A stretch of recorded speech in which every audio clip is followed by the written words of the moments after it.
Today I'm sharing my viral green chicken pozole, Pozole Verde, that will sure become a favorite in your home. I'm Rose Oatley. Let's get cooking. We'll start by rinsing and removing the giblets from a whole chicken. The bones from a whole chicken gives you a deeper, richer broth.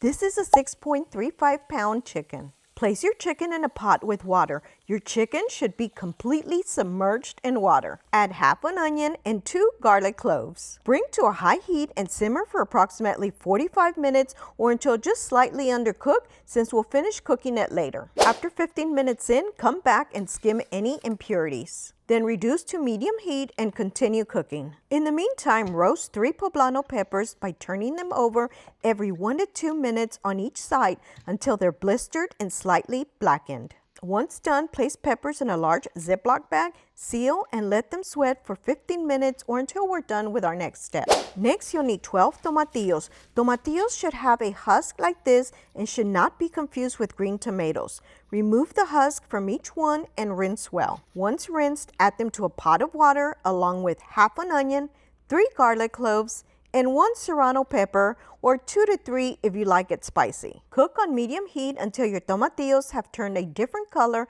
and are fork tender.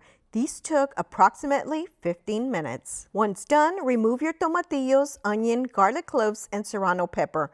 You'll want to reserve about 2 cups of this water. Do not discard it. By now, your poblano peppers should also be ready. You want to peel the skin off as best as possible, then split them in half, remove the stem, and de-seed them. I find rinsing them under water works best for removing the seeds. Now to a blender, add your poblano peppers, tomatillos, garlic cloves, onion, and half of a serrano pepper for mild or the whole serrano for a kick.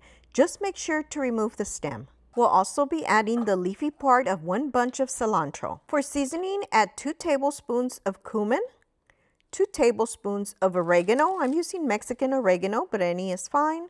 1 tablespoon of chicken bouillon, and 1.5 cups of the water we saved. Crush and blend until smooth, and you'll wind up with this. Set aside for now. By now, your chicken should be done.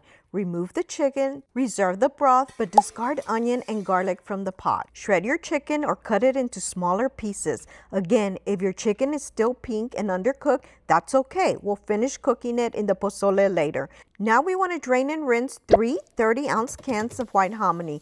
I like to use Bush's brand. Add your hominy to the pot along with the blended green sauce. If you prefer, you can strain your sauce. I just add it all in there. Now we're going to cook the pozole for 30 minutes.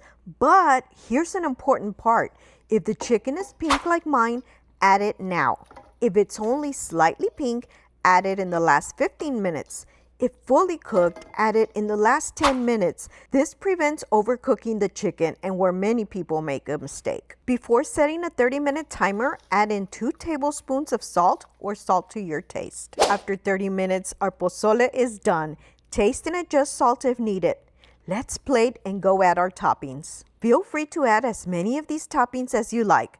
You can add a little bit of shredded cabbage, cilantro, sliced radish, avocado slices, tortilla strips, and a slice of lime for garnish. Feel free to squeeze a little bit of lime in there. It's delicious and can also help with some of the heat if you have any. Cozy, silky, vibrant, and deeply comforting. My pozole has always been a big hit and a favorite. It's such a flavorful and delicious soup. I hope it becomes a favorite in your home too. If you enjoyed this video and want to see more videos like this, you can support me by liking, sharing, and don't forget to subscribe for more delicious recipes. Also, be sure to check out these videos on the side. Thanks for your support and happy cooking!